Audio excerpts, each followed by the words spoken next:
cette chanson de Mamou de Luambo Makiadi, aujourd'hui 12 octobre 2023, c'est 12 octobre 89 2023, ça fait pratiquement 34-35 ans qu'il nous a quitté cette icône de la musique congolaise. Mamou, des bonnes choses à vous qui nous suivez de partout, surtout vous qui êtes certainement des grands fans de Luambo Makiadi.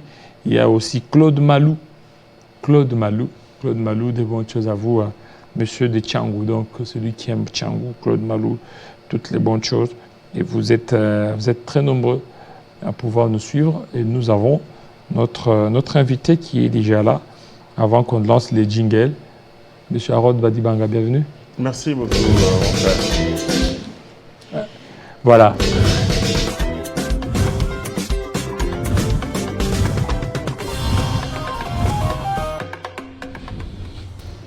Voilà. Alors, tel qu'annoncé, Harold Badibanga, nous vous l'avons annoncé dès l'entame de cette tranche que nous allons le recevoir. On va parler de l'actualité en République démocratique du Congo, des élections, de Ouazalendo, pourquoi pas, de ce qui se passe dans l'Est de la République démocratique du Congo. Harold Badibanga, bienvenue. Merci beaucoup, mon frère Kilolo. Maintenant, vous avez changé de look avec des cannes. Non, bon, je suis congolais et je pense qu'il faut que je fasse ce que je veux. Demain, vous pouvez ne pas me voir en Cannes, mais je reste Harold Badibanga. Et pourquoi en Cannes? Cette Cannes prouve que les patriotes Ouazalendo sont avec la République démocratique du Congo. Ils mettent en mal pas le M23, mais plutôt le Rwanda. Et qu'il faille les encourager, c'est ma manière de les soutenir. Mais ça c'est une nébuleuse, cette histoire des Ouazalendo. Est-ce qu'aujourd'hui les encourager, ce n'est pas un monstre que vous êtes en train d'entretenir? Au moment opportun, ça sera difficile de pouvoir les désarmer? Non, je ne pense pas. Il y a plus de peur que de mal, dans la mesure où un patriote qui s'approprie le Congo, ce qui a toujours été notre lutte. Mais avec les armes, vous voyez la Libye, et ce qui se passe actuellement, est-ce que après, parce qu'il faut voir où après la pacification, telle qu'ils sont en train de dire, si aujourd'hui les Ouazalendo parviennent même aller jusqu'au niveau de Bunagana, ils ont commencé Massissi, Bunagana. Est-ce que vous ne voyez pas que ça sera encore difficile? Donc toutes leurs revendications, ils vont maintenant mettre ça sur la place publique. Quand bien même ils sont des patriotes, ça risque d'être beaucoup plus... Ce qui est important dans cette affaire, c'est d'abord la récupération du territoire national congolais, aujourd'hui contrôlé par le Rwanda et la nébuleuse communauté internationale, ce qui fait échapper au trésor congolais des millions de dollars, ce qui faisait que nos épouses, nos sœurs et nos filles soient violées, ce qui faisait que nos frères et sœurs meurent. Ce qui est de différent avec le M23, votre crainte est fondée mais non recevable dans la mesure où avec le M23, c'était des accords signés, pas dans le compromis, mais dans la compromission, avec un maître autre que le Congo, donc avec de plans cachés. Et avec le Ouazalendo, je pense, et d'ailleurs c'est probable, qu'ils sont là tout simplement parce qu'il faut soutenir la République démocratique du Congo. Je pense aussi, bon... Ils sont en train de voler la vedette à nos FRDC. Je ne pense cette pas. Population qui, peut-être avec cette euphorie, risque d'oublier les FRDC. Et donc, juste même, elle peut même jeter l'anathème sur nos forces armées. Si c'était ça le cas, les Ouazalendo n'auraient pas supplié, je dis bien, je pèse mes mots, supplier, les forces armées de la RDC et la police d'occuper Kichanga et d'autres localités déjà acquises pour sécuriser la population afin de les aider à continuer. Donc cette crainte n'est pas fondée dans la mesure où, d'ailleurs en latin on sait bien le dire, Salus Populi Suprema Lege, le salut du peuple c'est la loi suprême. Donnons d'abord ce salut au peuple et le reste on va le traiter au Congo. Et d'ailleurs, je ne vois pas comment le chef de l'État, en sa qualité de commandant suprême des forces armées de la République démocratique du Congo, va donner à Ouazalendo ce qu'il n'a pas réclamé Et c'est qu'il a refusé au M23. Parce que le nœud du problème aujourd'hui entre le gouvernement de la République démocratique du Congo et le M23, c'est que Tshisekedi a dit nous pouvons échanger avec le M23, mais il y a un préalable. Plus question de ce qu'on a appelé hier le brassage, qui a fait que nous soyons infiltrés du haut en bas avec l'intégration des Rwandais présentés comme des Congolais au sein des FARDC, de la police, des services de renseignement.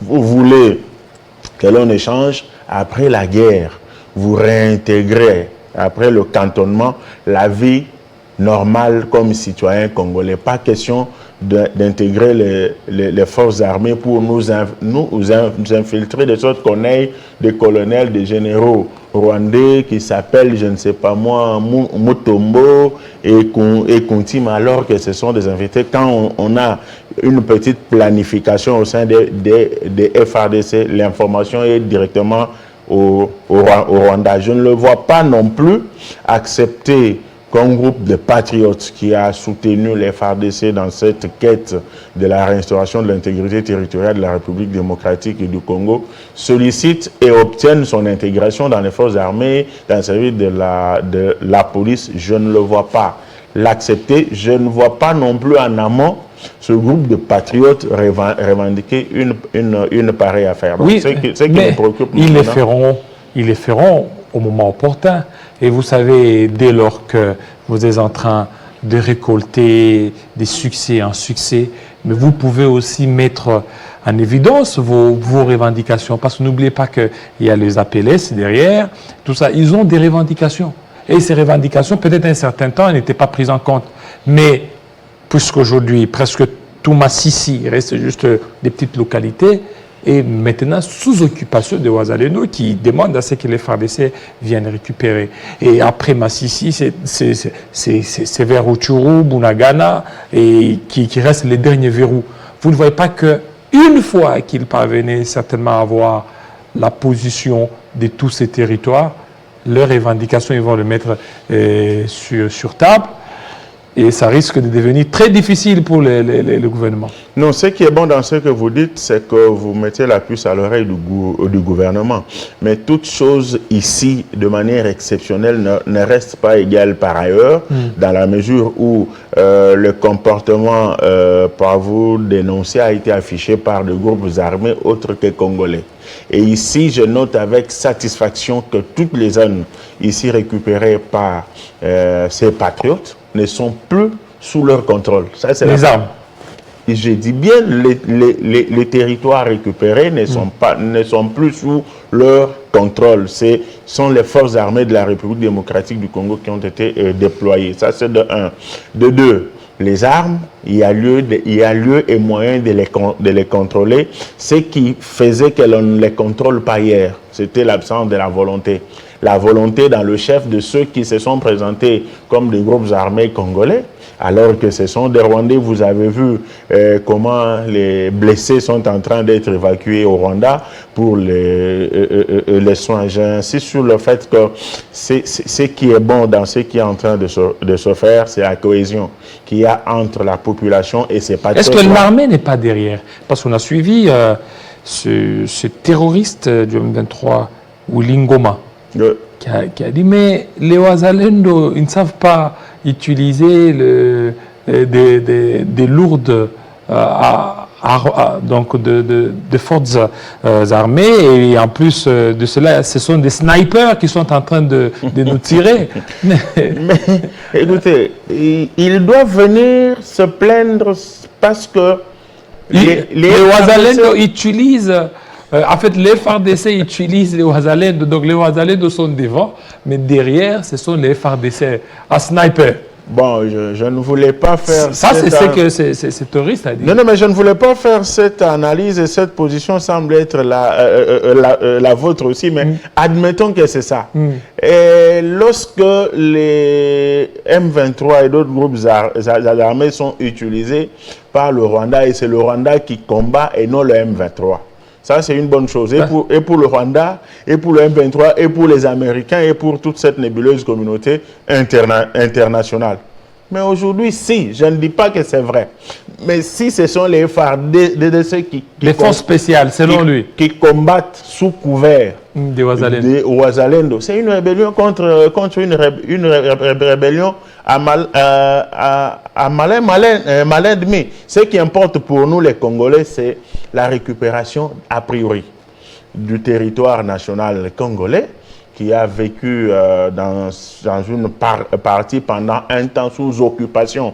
Et le reste, je ne vois pas comment un imbécile, un terroriste, un violeur peut venir se plaindre du fait que les FARDC soutiendraient un groupe armé, alors que tous les groupes armés dans l'Est de la République démocratique du Congo qui ont sémé le chaos, c'est la fabrication et du Rwanda et de l'Ouganda. Je suis désolé. Donc aujourd'hui, les Ouazalendo, c'est la fabrication de Congolais. Je pense qu'il peut avoir raison et je pense qu'en le disant, vous pouvez aussi avoir raison, mais moi, je n'infirme rien, je ne confirme rien. Alors, mais pourquoi le gouvernement je ne condamne pas non plus si ça peut être le cas, parce que je venais de le dire ici, ce qui importe, c'est le salut suprême. Il n'est pas ici question de rentrer dans un débat servile, parce que nous avons eu à dénoncer le sale comportement des Rwandais, nous avons eu à dénoncer le sale comportement des multinationales, nous avons eu à dénoncer ici le sale comportement des différents gouvernements, des différentes capitales dans ce monde par rapport à ce qui se passe à l'Est.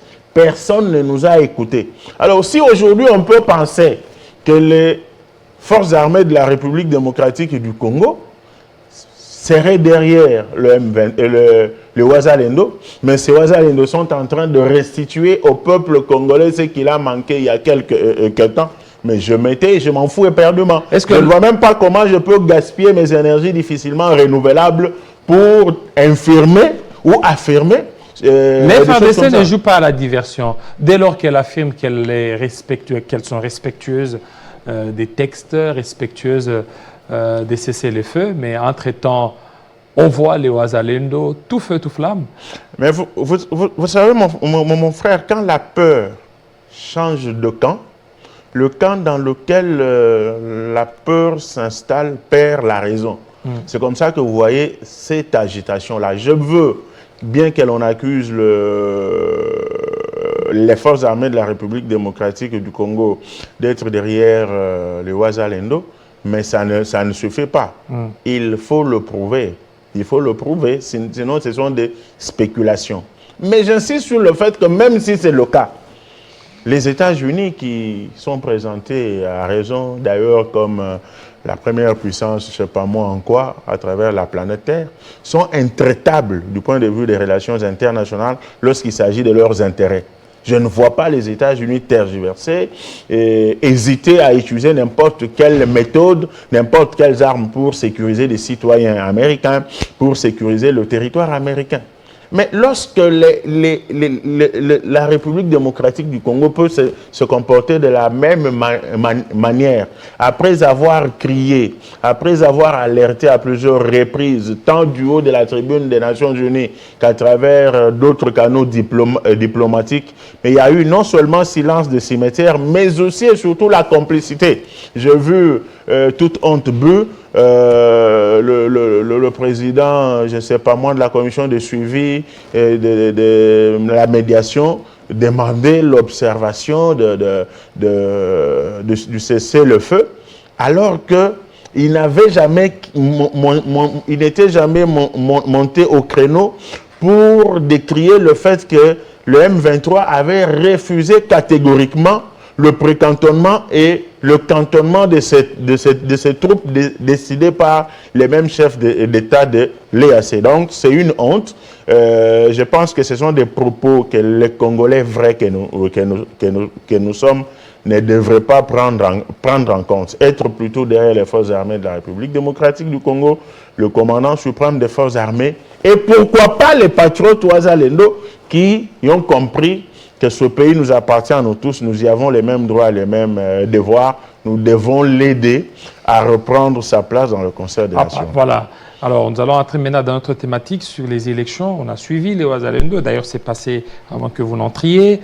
Et un reportage de nos confrères de TV5, rendu aussi par notre correspondant dans la partie, c'est Alimassi Joseph.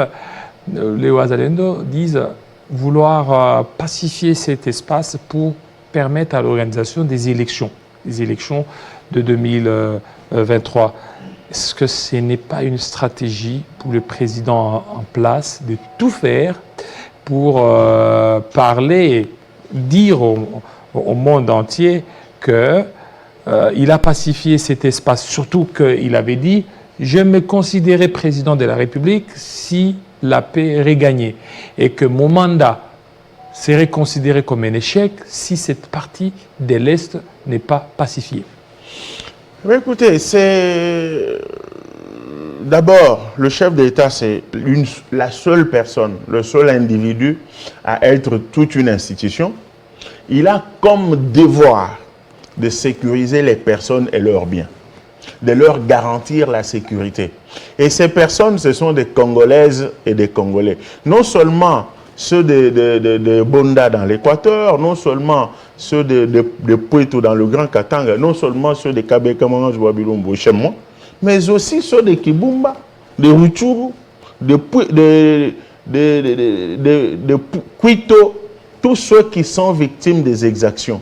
Le fait qu'il ait promis que si il ne pacifie pas l'Est, son mandat serait un échec, ne permet pas aux gens de faire du raccordement frauduleux pour dire non, non, voilà, c'est parce qu'il tient à être réélu. Non.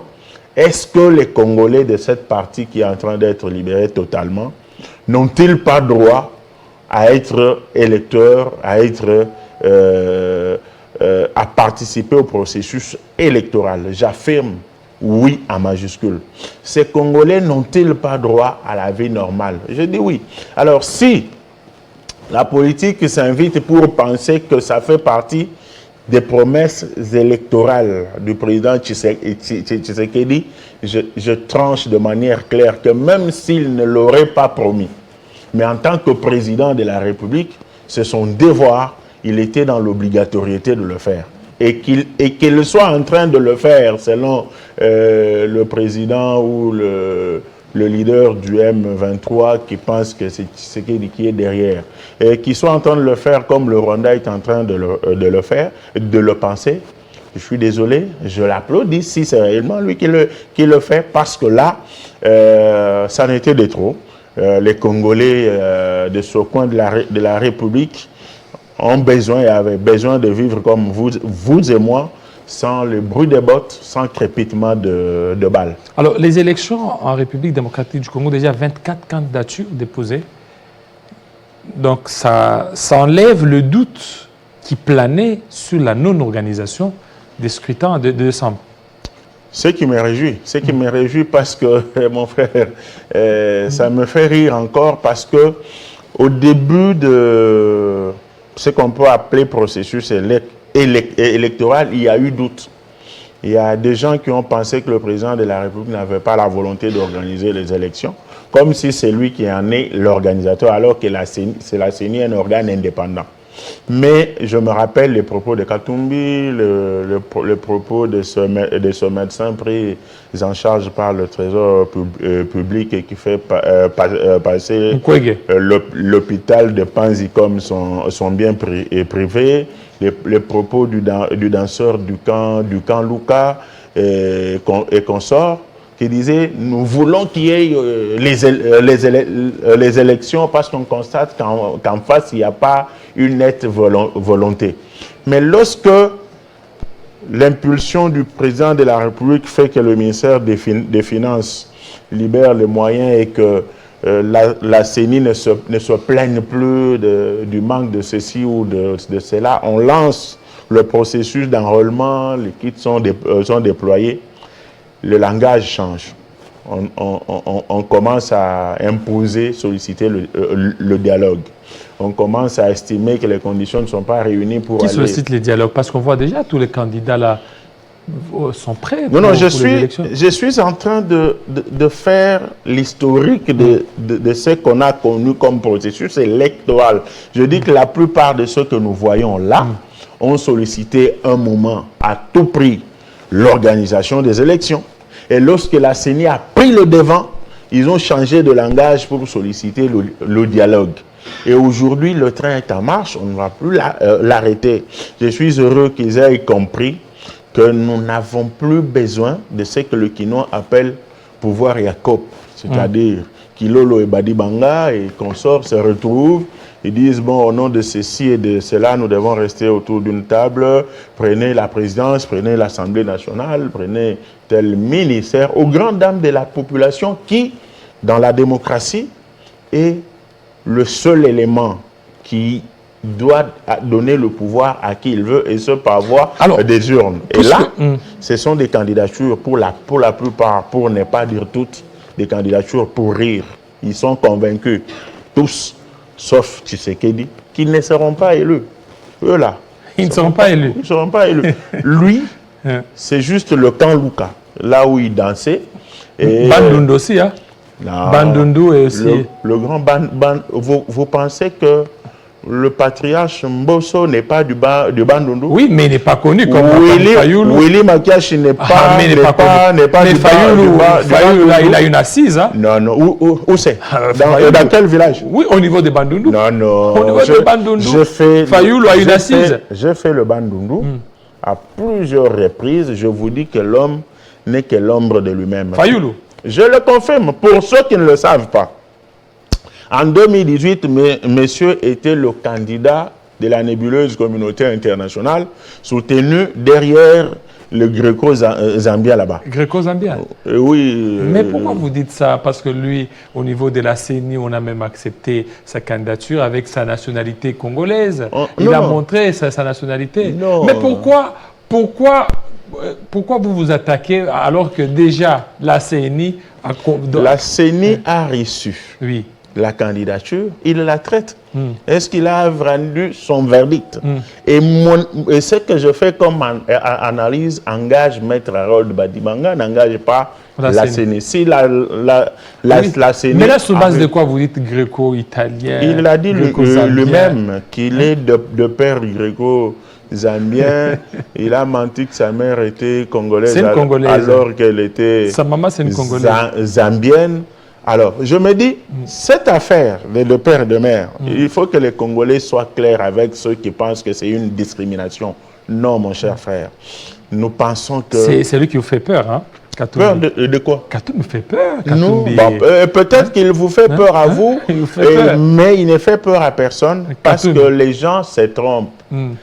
L'équipe de Mazembe est constituée aussi des Tshisekedistes, des Kabilistes, des Bembistes et même des Katumbistes. Ça veut dire quoi? Je ne discrimine personne. Ce monsieur est très important pour ce pays, au même titre que d'autres expatriés qui sont... Il peut diriger ce pays. Non, attendez. Il peut être président. Non, il ne faut pas dire ça. Il est très important pour nous. Au même titre que d'autres étrangers comme les Indo-Pakistanais. Les Indo-Pakistanais. Qui sont venus investir au Congo. Je suis sérieux, mon frère. Ils sont venus investir au Congo. Comme Abedachou. Tous ces gens, ils sont venus nous aider parce qu'ils ont créé de l'emploi pour les Congolais, comme les Congolais les créent ailleurs. Mais cela ne leur donne pas le droit de briguer des postes stratégiques dans ce pays. Pourquoi? Parce qu'ils peuvent, à un moment donné, permettre que leur cœur batte du côté de leur patrie d'origine. Je donne un exemple. Dans ce pays, mon cher ami, de Uruguisa, parce que je ne mets pas de gants, ça tombe où? Au Rwanda.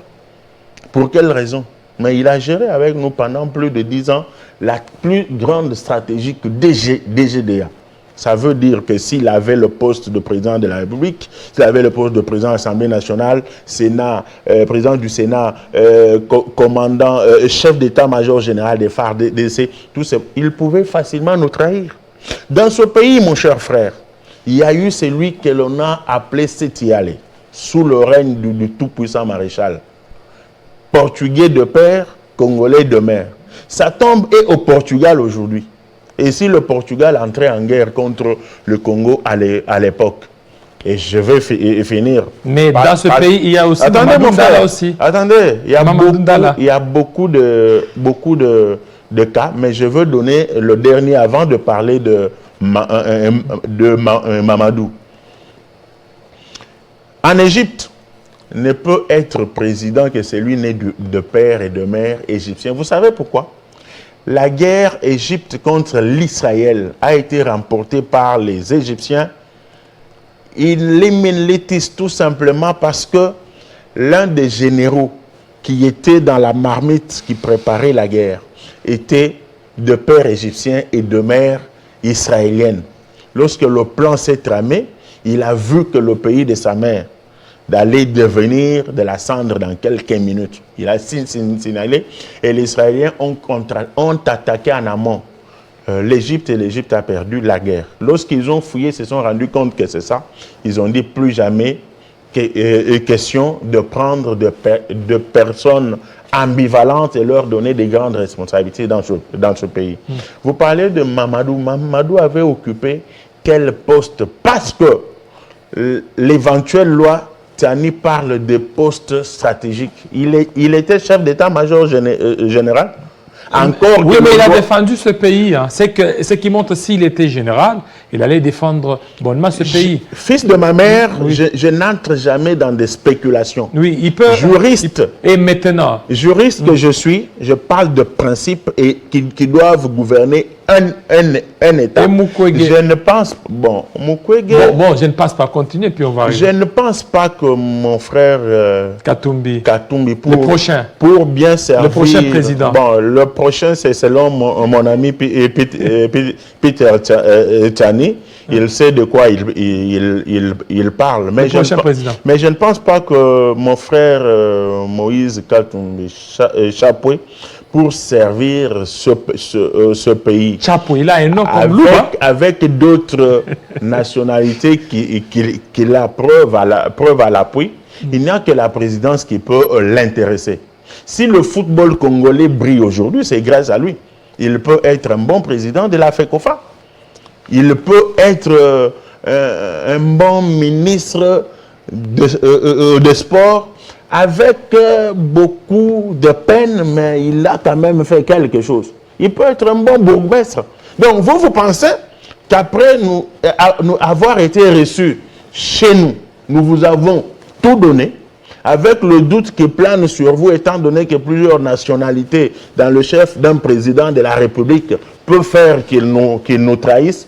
La seule responsabilité que vous voulez avoir, c'est être président de la République. Alors maintenant, nous disons non. Denis Mukwege, hein, lui, c'est lui qui a des entrées internationales, prix Nobel de la paix, un carnet d'adresses très fourni. J'ai beaucoup de respect pour un professeur d'université.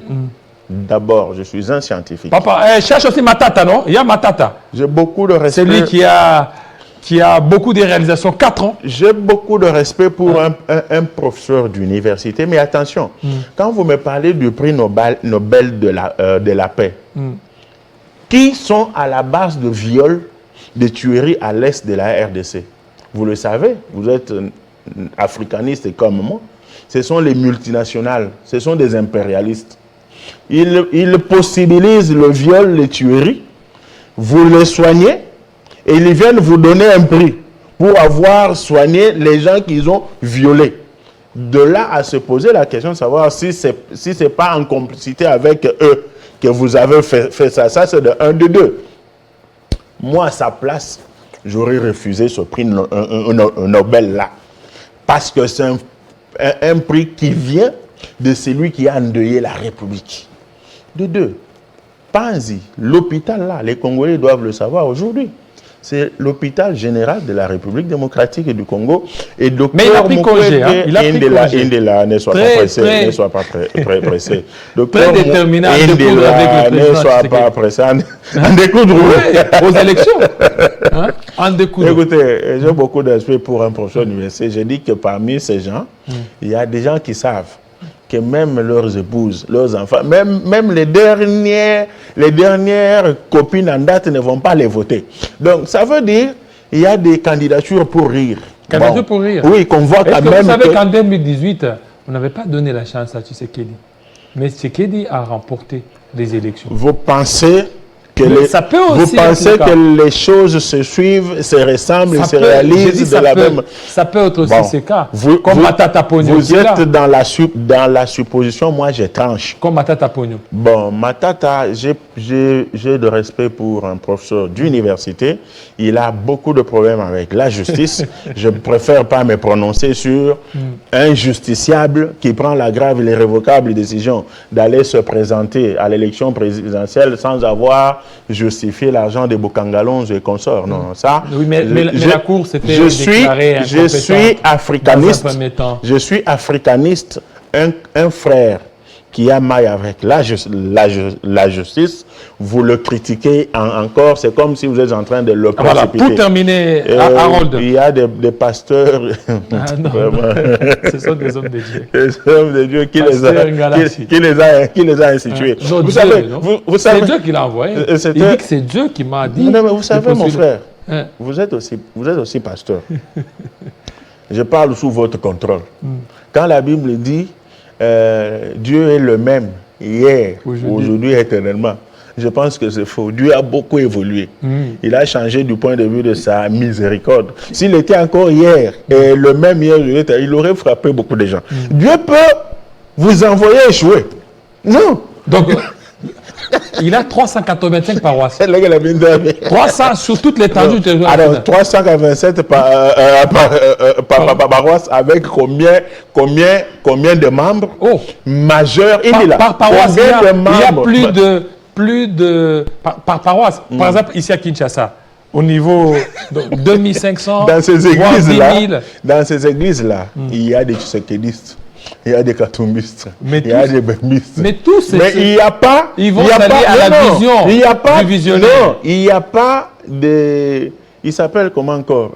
Des ngalacistes du point de vue de la politique. Eux croient en leur évangéliste, en leur pasteur, en leur roi de Dieu pour qu'il leur enseigne la parole, point. Quand ça devient de la politique, nous sommes ensemble. Nous allons nous retrouver ici. Voilà. Après les élections. Vous me direz combien de voix il a eu. Président Félix Tshisekedi, il est là.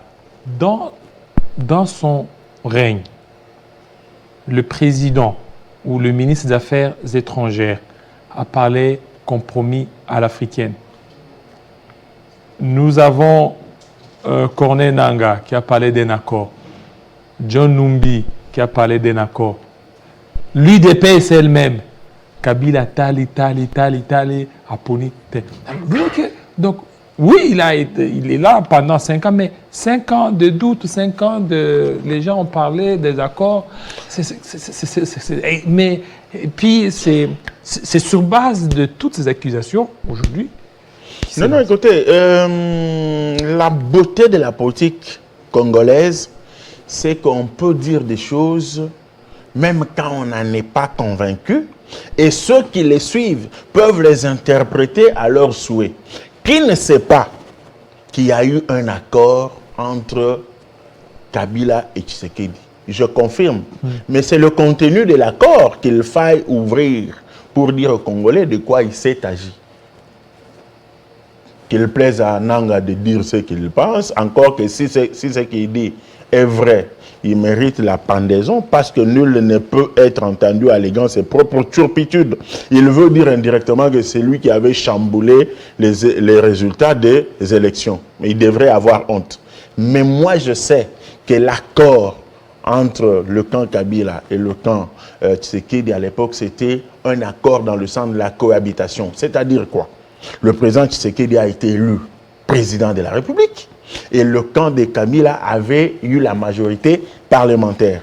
Comment faire qu'un président de la République travaille sans une majorité parlementaire? Nous devons nous mettre autour d'une même table, créer une coalition, non seulement pour faciliter au président de la République élu d'avoir sa majorité parlementaire et donc asseoir les choses pour la bonne gestion, mais aussi permettre à cette majorité d'accompagner un président élu.